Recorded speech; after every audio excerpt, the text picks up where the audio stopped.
The microphone crackled. My father grinned like a man with the world in his pocket. "My son gets the business," he announced, voice steady, proud. Then, without a pause, "My daughter? A job at Wendy's, if she's lucky." Laughter erupted. My uncle leaned back in his chair, smirking. "She'd screw that up, too." The laughter turned sharp. It cut, not in the moment, but somewhere deeper, somewhere old. Then a throat cleared. The lawyer stepped forward, papers in hand. The room shifted. Silence rippled through it. I didn't smile.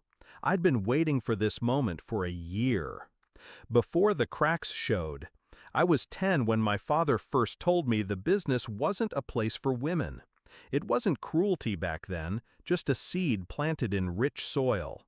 I spent my 20s trying to prove him wrong. Late nights, relentless numbers, ideas that doubled revenue. Every proposal I made, my brother presented. My name vanished from credit. My uncle, Dad's closest confidant, was worse. He called me the backup plan in meetings. A joke, he said. The truth? I was the threat they kept in the shadows. The moment I stopped playing their game. It was last Thanksgiving. My father was drunk, my uncle looser than usual. I overheard them in the den, talking like I wasn't down the hall. "She'll never touch a cent. I've got the papers in order. By next year, it's all marks." "Smart," my uncle said. "She'd run it into the ground." And then they laughed, like boys throwing rocks at a stray dog. That was the night I stopped trying to earn their respect.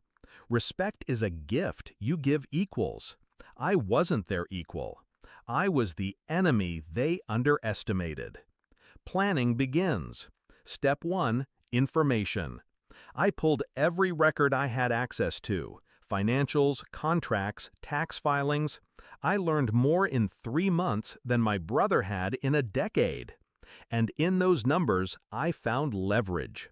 Shady write-offs, shell accounts, questionable consulting fees that all traced back to my uncle.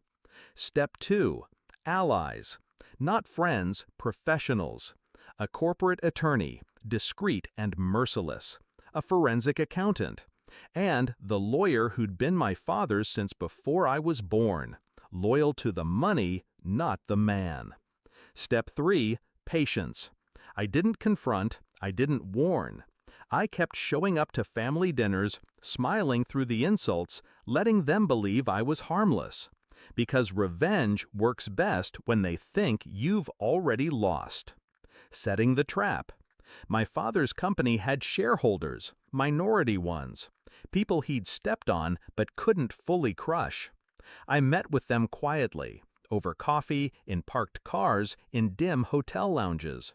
I laid out what I knew about my uncle's side deals, my brother's negligence, my father's blind trust. They didn't like me. They didn't have to. They just had to hate them. We struck a deal. When the retirement announcement came, they'd demand a formal review of the transfer. The lawyer, my lawyer now, would present the findings. The night of the speech. My father stood under the chandelier, glowing with self-satisfaction. My brother was at his side, pretending to deserve the suit he wore. My uncle lingered near the bar, already on his 3rd whiskey. "My son gets the business." The room laughed. I watched my father's chest swell. Then, "My daughter? A job at Wendy's, if she's lucky." The laughter was different this time, sharper, meaner. My uncle leaned in with his punchline. And that's when the lawyer stepped forward. "Before we conclude," he said, voice calm, almost casual, "there's a matter that requires the attention of the shareholders present." The unraveling. He started with the shell accounts, every one tied to my uncle. Then the missing funds, the falsified invoices, the tax risks that could sink the company. Gasps rippled through the room. My uncle's drink froze halfway to his lips. Furthermore, the lawyer continued, under the bylaws, these violations trigger an immediate review of any transfer of ownership. All assets are frozen pending investigation.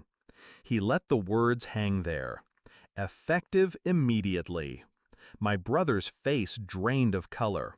He looked at my father. My father looked at my uncle. And my uncle looked at me. That was the first time he didn't smirk. The kill shot. The lawyer slid the final document across the podium. In light of these findings, he said, and under the conditions set forth in the late 2023 amendment, filed and notarized, control of the company will be held in trust by the board-appointed interim CEO. Every eye turned to the last page. My name was printed in bold. Aftermath. I didn't look at my father when I walked past him. I didn't need to. His silence was louder than any apology he would never give. My brother muttered something under his breath. My uncle stared at the floor, knowing the investigation would bleed him dry. I stood outside in the cool night air, the weight of a decade lifting. They thought